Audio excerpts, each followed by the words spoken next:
A todas. Gostei muito dessa chamada do patriota da Shopee. É disso que vamos falar. É disso que a gente vai falar. Eu já vou chamar a Heloísa Vilela, porque ela vai ajudar a gente a entender toda essa história, né, Elo? Já chegou no Supremo Tribunal Federal e o Supremo abriu o inquérito para investigar o Eduardo Bolsonaro, que é o deputado que está aí licenciado, porque está nos Estados Unidos, não é isso? Boa tarde, Elo, para você. Boa tarde, Gabi. Boa tarde, Chico. Pois é, esse inquérito foi instaurado há poucos minutos aqui no Supremo Tribunal Federal e já pede, no prazo de 10 dias, oitivas de Jair Messias Bolsonaro e do deputado Lindbergh Farias, líder do PT na Câmara. Por quê? Porque ele considera que Jair Messias Bolsonaro é quem está financiando a vida do filho lá nos Estados Unidos, uma vez que ele pediu licença e não teria direito à remuneração por 2 meses. Então, diz o Supremo que, já que o pai é que está financiando a vida do filho, ele tem que ser ouvido a respeito dessa movimentação do Eduardo Bolsonaro por lá. E Lindbergh Farias, porque foi ele que entrou com o pedido junto à PGR que investigasse as ações do deputado nos Estados Unidos, o que ele está fazendo lá, por que ele está agindo assim contra os interesses da nação.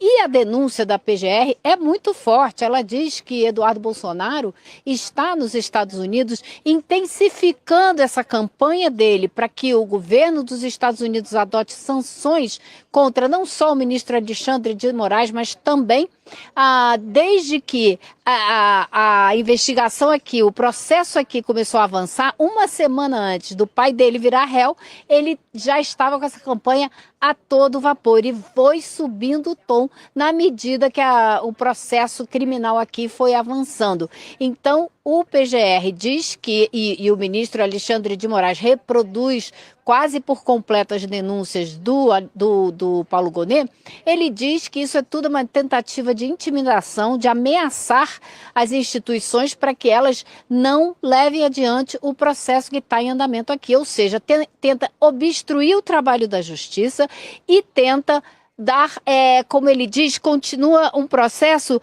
de tentar ameaçar as instituições democráticas, solapando assim o Estado Democrático de Direito, porque está tentando impedir o funcionamento de uma das instituições, que é o Supremo Tribunal Federal. Então, acho que é uma denúncia seríssima e um inquérito muito importante que a gente vai acompanhar com certeza, porque o que esse senhor está fazendo nos Estados Unidos é nada mais, nada menos do que trabalhar contra a nossa democracia. Excelente, Elô, que você já está trazendo esses trechos, porque eu tenho aqui também um trecho do argumento do Paulo Gonet no pedido de abertura de inquérito, né? Foi o PGR que fez esse pedido. Aí ele mencionou, como você falou, as publicações nas redes digitais, né? As entrevistas que o Eduardo tem concedido.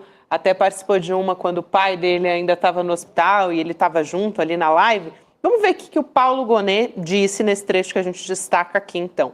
As evidências conduzem à ilação de que a busca por sanções internacionais a membros do Poder Judiciário visa a interferir sobre o andamento regular dos procedimentos de ordem criminal, inclusive ação penal em curso contra o senhor Jair Bolsonaro e aliados. E o Gonet também solicitou que o STF ouça o depoimento, né, do Jair Bolsonaro, porque ele seria beneficiado diretamente pelas ações do Eduardo Bolsonaro. Aí, Chico, para te incluir aqui na conversa, é curioso porque a gente está falando aqui do STF, o caso caiu nas mãos do Alexandre de Moraes, né, porque ele relator, né, ele foi nomeado relator desse caso pelo presidente do STF, o ministro Luiz Roberto Barroso. Caiu na mão do Xandão e dá aquela apavorada em todo mundo, né? Mas essa decisão de apurar essa viagem, essa estadia, né, quase uma moradia permanente do Eduardo Bolsonaro em Washington, demorou, né? Porque é óbvio que é uma grande campanha com o pai. Veja como funciona. O pai se reúne com os bolsonaristas, faz lives, faz campanha para pedir Pix, para financiar o Eduardo Bolsonaro, que, por sua vez, está lá para buscar sanções contra o próprio STF, ou seja, para sabotar todo o processo do STF. Então, o pai, como principal réu, tem que pagar nessa história também. Então, é por isso que vai ser ouvido também o Jair Bolsonaro. Porque é uma campanha que tem na ponta o filho para obter de qualquer maneira uma sanção, ou seja, sabotar, paralisar o caso aqui no Brasil. É mais grave do que a gente imagina e do que a gente vem dizendo. Exato. Passar para Elô também. E vem numa escalada, né, Chico? Porque você lembra que há coisa de um mês e pouco, o sub do Departamento de Estado veio ao Brasil e se encontrou com o Bolsonaro. É um sub totalmente sem importância, uma pessoa que não é do corpo diplomático dos Estados Unidos, foi contratado, é um terceirizado contratado agora por esse governo do Donald Trump, mas veio ao Brasil, conversou com o Bolsonaro e etc. Agora, a gente teve na semana passada o secretário de Estado dos Estados Unidos, o Marco Rubio, indo à Comissão de Relações Exteriores do Senado para depor e dizendo que era muito possível adotar sanções contra o ministro Alexandre de Moraes e muito brevemente. Ou seja, há uma escalada dessa situação na mesma medida em que avança o processo criminal aqui. E hoje, quando instaurou esse inquérito, o ministro Alexandre de Moraes, além de já pedir essas oitivas, ele também já pediu monitoramento e que se guardem as provas de todas as postagens de Eduardo Bolsonaro nas mídias sociais. E Elô, eu acho muito importante, Chico, também, essa história do Marco Rubio, né? Porque ele foi dizer que os Estados Unidos estão estudando, de fato, essas sanções contra o ministro Alexandre de Moraes. E aí, isso foi uma resposta para o questionamento do deputado republicano, o Corey Mills. E quem foi supostamente admitir nas redes sociais, né, que colocou essa ideia na cabeça do Corey Mills, foi o Eduardo Bolsonaro. Mas foi muito espertamente, ele foi, na verdade, querer surfar essa onda. Tipo, fui eu que fiz, gente. Na verdade, eu, Eduardo Bolsonaro, tô aqui. E olha como eu sou poderoso a ponto de conseguir mexer aqui nesse tabuleiro. Então, ele fez um vídeo para as redes sociais, junto com o Felipe Barros. Eu acho que vale a pena a gente ver esse vídeo aqui para a gente comentar e até desconstruir aqui. Vamos lá. É só para lembrar, tá? Semana passada, eu e o Felipe Barros, a gente se encontrou com esse deputado. E ele foi muito homem. Porque ele disse que teria essa audiência com o Marco Rubio, tá? E aí nós conversamos com ele sobre esse tipo de assunto. Então, nosso trabalho principal aqui é o quê? É levar a realidade dos fatos, o que está acontecendo no Brasil, para dar essa exata dimensão na cabeça das autoridades americanas. E aqui nos Estados Unidos eles têm diversos instrumentos para agir, como a gente vai ver aqui, por exemplo, o caso da sanção. Então, deputado Corey Mills, minha melhor continência ao senhor que é veterano de guerra, que realmente cumpriu com a sua palavra e jogou aqui uma bomba atômica no Brasil. Elô e Chico... Olha a expressão do cara, né? Quer jogar bomba atômica no Brasil. E é muito interessante, Elô, quero passar para você também, porque ele está assumindo essa autoria, mas, por exemplo, a Mônica Bergamo já publicou hoje na coluna dela que, na verdade, tem muito mais por trás. É o interesse das Big Techs e principalmente do Elon Musk. Então, calma aí, né, Eduardo Bolsonaro? Calma. Não, eu acho muito bom, Gabi, que ele assuma a responsabilidade, porque torna muito mais fácil essa investigação. É como o pessoal que vem aqui destruir tudo, vira para a câmera, tira a foto. Olha eu aqui destruindo o STF, olha eu aqui destruindo o Palácio do Planalto. Vai lá, meu amigo, produza provas contra você mesmo, mostre que você está agindo contra os interesses do Estado brasileiro para destruir a democracia brasileira. Faça mais, é isso que a gente quer ver, porque fica mais fácil de lhe prender, entendeu? Então, agora, claro que existe muita gente interessada em destruir o governo democrático brasileiro, claro que tem, como teve também na Lava Jato. É a mesma coisa. Quem que aconteceu na Lava Jato se não foi um projeto também que contou com a participação de interesses estrangeiros para destruir a nossa democracia, afastar do poder o governo vigente no momento, destruir muito mais, destruir a nossa indústria de engenharia civil, porque estava ganhando contratos que os americanos já não estavam conseguindo ganhar e por aí vai. Então, claro que tem outros interesses, mas que tem esse senhor aí que está lá nos Estados Unidos tentando agir como cabeça de lança dessa jogada toda, tem também. Então, ele que continue produzindo provas, que a gente gosta mesmo de ver. Aliás, quem também está produzindo provas contra si mesmo nesse caso, Elô, muito boa essa sua observação, também é o Paulo Figueiredo. Total. Que foi para as redes sociais na hora também para comemorar. Se orgulhar, a né? onda, né? Ele também. Ele foi se orgulhar do que está fazendo. Fica mais fácil, facilita bastante o trabalho do Supremo Tribunal Federal a partir de agora. A comparação de Lula é perfeita com o terrorista, ou quem foi quebrar o Palácio, quem foi quebrar o Congresso, quem foi quebrar o STF, e se filmou. É Dona Fátima de Tubarão, de alguma forma. Exatamente. Não sei se a Elô também quer comentar. Eu queria trazer aqui o que disse o Eduardo Bolsonaro, viu, Elô? Aqui para trazer o que ele se posicionou nas redes sociais. Ele disse o seguinte, abre aspas, o processo no Brasil virou um meio de achaque.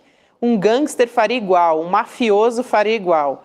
Eles estão deixando isso aí para todo mundo ver, e a cereja do bolo é que eles estão empurrando, pressionando o Trump para estabelecer as sanções. Então, aí o posicionamento do Eduardo Bolsonaro, né, que tá, desde que foi, até antes de se licenciar, ele já estava fazendo viagem aos Estados Unidos, né, levando deputado com mandato, inclusive tudo, para ir, né, levar o papel e o processo que a extrema-direita quer articular e continua articulando contra o Brasil, né, Lu? Exatamente, ele faz isso não é de hoje, ele só está deixando o rastro todo bem documentado para a gente poder seguir, né? E para a Polícia Federal não ter muita dificuldade. Mas é muito, eu acho assim que é bastante complicada essa situação, é bastante séria, porque a gente tem um governo nos Estados Unidos agora que também não tem a menor preocupação com as leis, a menor preocupação com as normas, a menor preocupação com a relação entre os estados, que olha para o Brasil e para toda a América Latina como quintal, como eles descrevem e falam com todas as letras. Então, esse movimento do Eduardo Bolsonaro só vai provocar uma situação ainda mais complicada e pode provocar mesmo um problema diplomático muito sério do Brasil com os Estados Unidos, porque não será o Supremo Tribunal Federal que vai se defender sozinho nessa história. O governo brasileiro não vai permitir interferência do governo dos Estados Unidos. Então isso pode criar uma crise muito séria, muito complicada, num momento em que o mundo vive situações como é que a gente pode dizer, totalmente absurdas, que a gente não imaginaria que a gente estaria vivendo, e que essa pode se tornar mais uma. Então a gente vive um momento geopolítico muito complicado, onde a humanidade, apesar de estar gritando desesperadamente, não consegue que as autoridades parem com o genocídio em Gaza, não consegue resolver o problema da guerra da Ucrânia, porque as exceções são muitas, né? Então, o governo do jeito que está nos Estados Unidos, isso pode virar uma crise diplomática seríssima com o Brasil. Eu creio, Elô, que esse novo inquérito, que vem a partir da decisão do Paulo Gonet, da PGR, ele possa antecipar a prisão do Bolsonaro. Porque, veja, cria-se agora um laço que não havia dessa campanha do Eduardo Bolsonaro nos Estados Unidos com o pai, como sendo uma forma de sabotar o processo do STF. O processo que tem como principal réu o pai. Obstrução de justiça, Chico. Isso é um crime seríssimo. Exatamente, essa é a expressão mágica que estava faltando. Agora o Supremo tem ela na mão.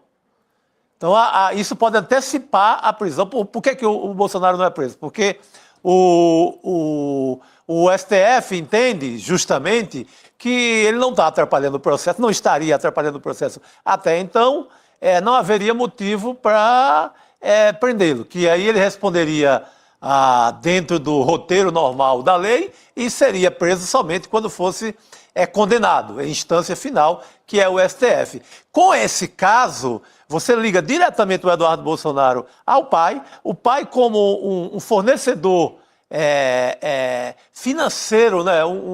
Alguém que mantém essa campanha nos Estados Unidos, através do Pix, que foi anunciado também em redes, fabricando provas contra ele mesmo. Então, agora tem um elo muito perigoso para o Jair Bolsonaro. Eu acho que ele tem que fazer esse cálculo, ou ele acaba com essa campanha em busca de sanções contra o Brasil, essa campanha de traição da pátria, ou ele corre sério risco, por conta da obstrução de justiça, de ser preso antes do final do processo.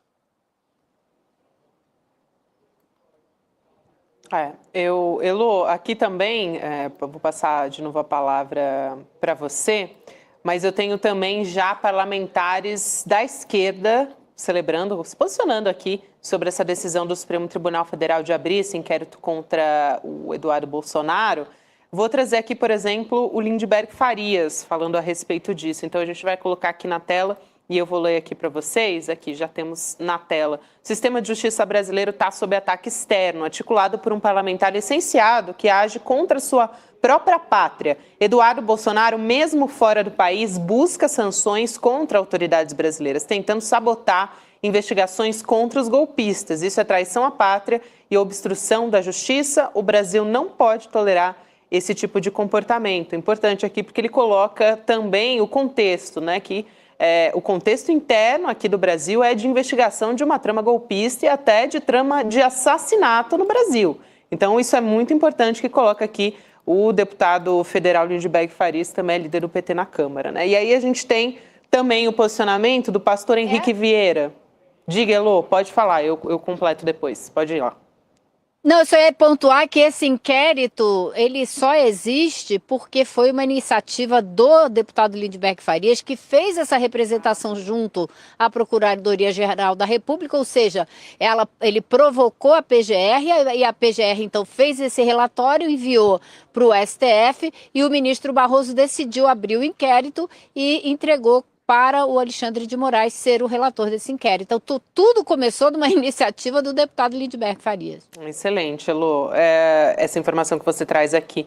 Também o pastor Henrique Vieira se posicionou sobre isso. Ele disse: o Eduardo Bolsonaro, ele atua nos Estados Unidos para intimidar autoridades brasileiras e interferir nas investigações contra o seu pai. Isso é continuidade do projeto golpista de 2022. Olha essa observação. Não é exílio, é estratégia, sem anistia para os golpistas de ontem e de hoje. Democracia se defende com justiça. A Sâmia Bonfim também aqui para fechar a participação, né, que a gente encontrou aqui, a nossa equipe já encontrou sobre os parlamentares progressistas. A Sâmia diz: falso patriota, a PGR pediu que o STF investigue o Eduardo Bolsonaro por conspirar e atuar nos Estados Unidos contra o Brasil e nossas instituições. Largou o mandato para seguir agitando o golpismo internacionalmente, mas não pode ficar impune, que seja responsabilizado. Aqui, Elô e Chico, é muito importante a gente colocar o quão grave isso é, né? E a gente já está colocando, porque a gente tem, a diplomacia brasileira está atuando, está conversando com o governo dos Estados Unidos, basicamente dizendo: gente, mas isso aqui é um tiro no pé. Né? Como é que se diz publicamente em sancionar, porque não é sancionar o Alexandre de Moraes, é sancionar o Supremo. Sim. Né? Você está falando a instituição. A STF, sem conversar com o governo, né? Que tipo de diplomacia? Estão jogando no lixo a diplomacia brasileira, é isso, né? Mas por quê, né, Gabi? Se você olhar o histórico, e aí não vou nem falar de Donald Trump, se você olhar o histórico do governo dos Estados Unidos, há quantas décadas eles mantêm um embargo a Cuba? Você pode falar o que você quiser dessa última eleição na Venezuela, mas muito antes disso, os Estados Unidos vêm tentando derrubar o governo da Venezuela insistentemente, tem um embargo absurdo contra a Venezuela, que não é por causa dessa última eleição, não. É por causa da intenção deles de tomar conta do petróleo venezuelano, de impedir que um governo de esquerda como o da Venezuela siga adiante, porque eles já faziam isso há muito tempo. Eles reconheceram Juan Guaidó como presidente da Venezuela, quando ele nunca foi eleito para absolutamente nada. Então você veja o perigo que é os Estados Unidos usando como base de apoio. Porque aí eu acho que a gente deve fazer o jogo ao contrário. Não é o Eduardo Bolsonaro que está usando o governo dos Estados Unidos. E se ele pensa isso, ele é mais otário do que eu imaginava. São interesses nos Estados Unidos que estão o utilizando para fazer essa investida contra o Brasil. E isso, repito, pode se tornar um problema sério. O Brasil não é a Venezuela, é um país que tem uma economia muito maior, um peso internacional, uma ligação geopolítica muito mais séria. Se existe um movimento dos Estados Unidos abertamente de começar a fazer esse tipo de sanção, de começar a querer cercar o Brasil, isso vai envolver outros atores internacionais. E por isso que eu estou falando, essa crise que eles estão inventando pode se tornar um problema geopolítico bem mais grave e bem mais complicado. É importantíssima essa sua fala, Elô. Eu quero também propor que a gente mude um pouco o tópico aqui, né, para falar sobre mais depoimento. A gente estava falando aqui de julgamento da trama golpista, né? Tem um monte de depoimento importante. A Elô está lá em Brasília acompanhando tudo. Só antes, quero fazer um lembrete aqui para quem está nos acompanhando pelo YouTube, para se inscrever no canal do Instituto Conhecimento Liberta, porque a gente está com quase 1 milhão de inscritos. Que coisa boa. E aí a gente vai ter uma surpresa aí para quando a gente ultrapassar essa marca. Então, ó, tô lançando aqui. Bateu 1 milhão mais um. Vem aí, vem aí. Você que está nos vendo é que ganha. É isso. Então, se você está assistindo a gente e ainda não se inscreveu, se inscreve agora, rapidão, enquanto você está assistindo a gente. Vamos seguir aqui, porque tem muita notícia. A gente teve hoje o depoimento do ex-ministro da Saúde do governo Bolsonaro, Marcelo Queiroga. Então, a primeira turma do STF continua, né, trabalhando muito. Ele foi convocado, o Queiroga, como testemunha do Augusto Heleno, do Braga Neto também. Os dois já são réus nessa ação, né, que está julgando a trama de golpe. E, claro, ninguém se esquece do nome do Queiroga, porque ele estava à frente do Ministério da Saúde, infelizmente, quando a gente estava ali naquela marca de mortes de pandemia de Covid-19. A gente chegou até 700 mil pessoas e o Queiroga estava lá num momento muito crucial enquanto a gente estava enfrentando esse cenário, né? Elô, como é que foi? Conta pra gente. Joga da máscara no queixo, né? É, ele mesmo, exatamente. Isso quando também não teve aquela que foi exclusivamente assim na parte de cima, né? Teve vários memes até do Queiroga usando máscara errado. Que exemplo, né? Mas olha, hoje aqui no STF ele não acrescentou absolutamente nada. O depoimento dele foi super rápido, foi até surpreendente, todo mundo ficou se olhando assim, ué, já acabou? Porque ele realmente não trouxe nenhuma informação. Ele foi chamado como testemunha, como várias outras testemunhas foram chamadas hoje aqui pelo advogado do Augusto Heleno, para dizer que nunca ouviram Heleno falar em ruptura, em estado de exceção, que nunca foram chamados para nenhuma reunião para discutir minuta golpista, que o Heleno nunca enviou minuta para eles, que o Heleno nunca comentou que estivesse participando de algum movimento nesse sentido. O que, a meu ver, eu não sou advogada, não sou juíza, não sou promotora, mas a meu ver não acrescenta absolutamente nada. O fato do Queiroga não saber que havia um grupo que estava tramando um golpe não quer dizer que esse grupo não estava tramando um golpe. É claro que nessa estrutura gigantesca do governo federal, existia muita gente que não sabia, porque isso não estava sendo... Eu duvido que você fosse discutir isso com 100 pessoas. Ninguém é louco de fazer isso, né? Porque a chance de você deixar escapar e todo mundo ficar sabendo antes da hora é muito grande. Então, é claro que era um grupo mais reduzido. Agora, de importante hoje, a meu ver, das 10 testemunhas que viriam aqui hoje, acabaram sendo só 8, 2 foram dispensadas pelo próprio advogado do Augusto Heleno. Eu acho que o mais importante foi o depoimento de um oficial de inteligência da ABIN, o Christian Schneider. Ele foi oficial de inteligência da ABIN de 2019 a 2022. E ele veio depor, como tantos outros, para defender o Heleno, dizer que o Heleno nunca... Porque a ABIN, naquela época, era subordinada ao GSI. Então, o Heleno era chefe, supostamente, de toda a ABIN. E esse oficial de inteligência contou 2 coisas importantes. Primeira, que foi o próprio Bolsonaro que escolheu os 2 nomes subalternos ao Ramagem na ABIN. Alexandre Ramagem era o diretor da ABIN. Os 2 nomes abaixo dele, quem escolheu foi o próprio Bolsonaro, não foi nem o Heleno, que seria o chefe deles todos. E a outra informação, segundo o Schneider, o Ramagem tinha um gabinete no segundo andar do Palácio do Planalto, onde ele despachava quase a semana inteira. E nesses despachos, muitas vezes, ele despachava diretamente com o presidente Bolsonaro, sem que o Heleno ficasse sabendo. Ou seja, o Heleno não participava de todas as conversas que Ramagem tinha com o Bolsonaro. Bom, isso faz sentido, porque a gente sabe que o Bolsonaro chamou o Ramagem para tentar ajudar ele a blindar os filhos, né? A investigação sobre rachadinha e tudo isso. E também que ele investigava pessoas que era do interesse do Bolsonaro investigar. Então, faz bastante sentido essa informação. Agora, por que que o advogado do Augusto Heleno trouxe aqui uma pessoa para dizer isso?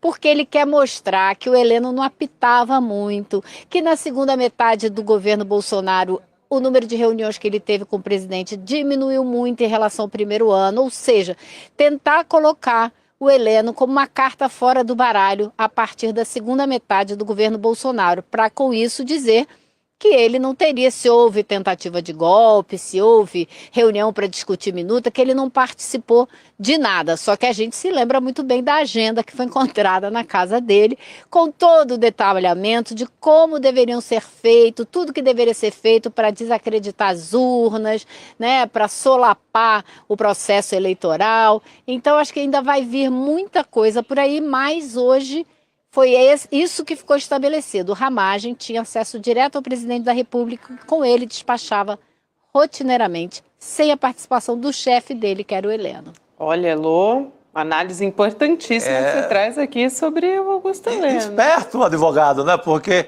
no governo o Heleno batia na mesa, eu prendo e arrebento, sou poderoso e tal. Agora diz, não, eu não valia nada, eu era apenas ali eu já estava de pijama ali, não apitava nada, muito esperto, mas não cola, né? É isso. Elô, obrigada demais por hoje, Elô, que vai continuar acompanhando esses... Aliás, Elô continua aqui com a gente, né? Quem entra aqui para nossa bancada é Rodrigo Viana. Eu estava me despedindo da Elô. Achei que ia rolar uma substituição, mas não, melhor ainda, vamos ficar com o time completo. É Rodrigo, isso, vamos boa tarde, somar. chega mais.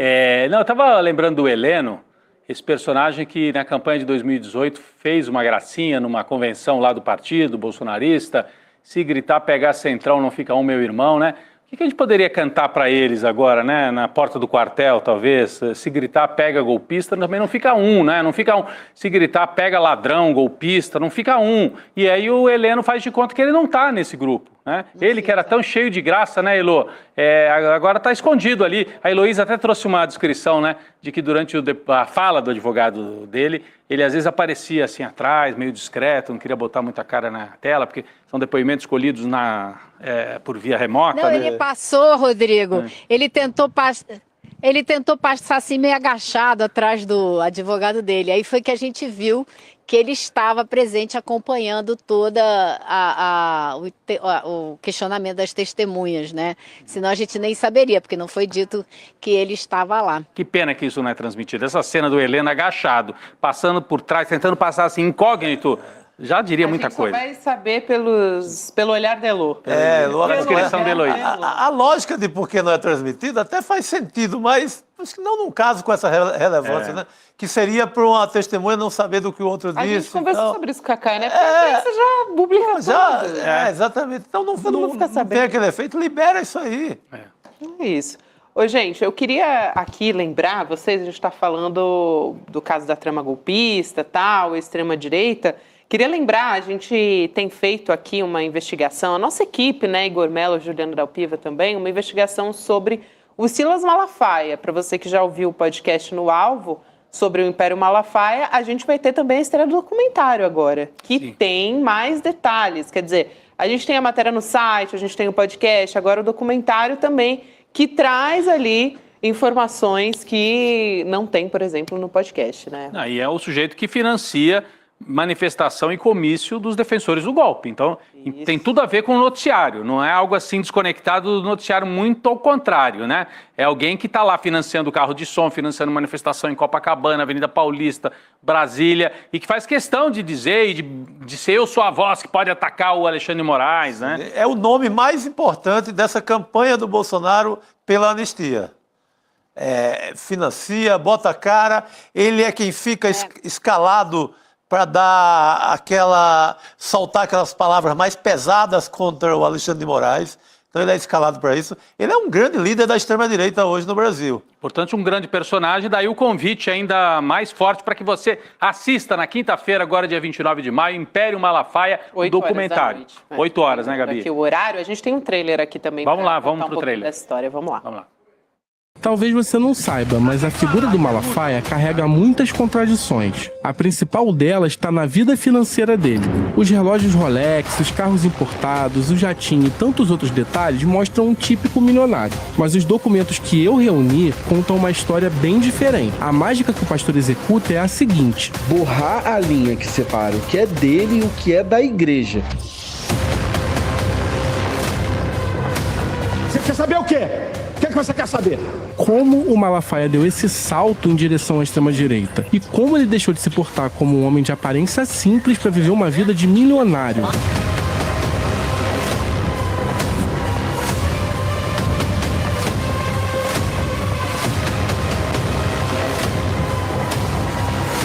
Posso cravar isso por causa de um outro documento que permanecia escondido até hoje. E eu vou revelar para você com exclusividade. Não faz isso não, cara. Entender quem Silas Malafaia é de verdade. Vocês estão com informação aí que eu tô até admirado. Eu tô até admirado. Faz isso não, cara. Faz isso não, cara. Revela não. Esses áudios são os melhores. Então, só lembrando, israeline2.com.br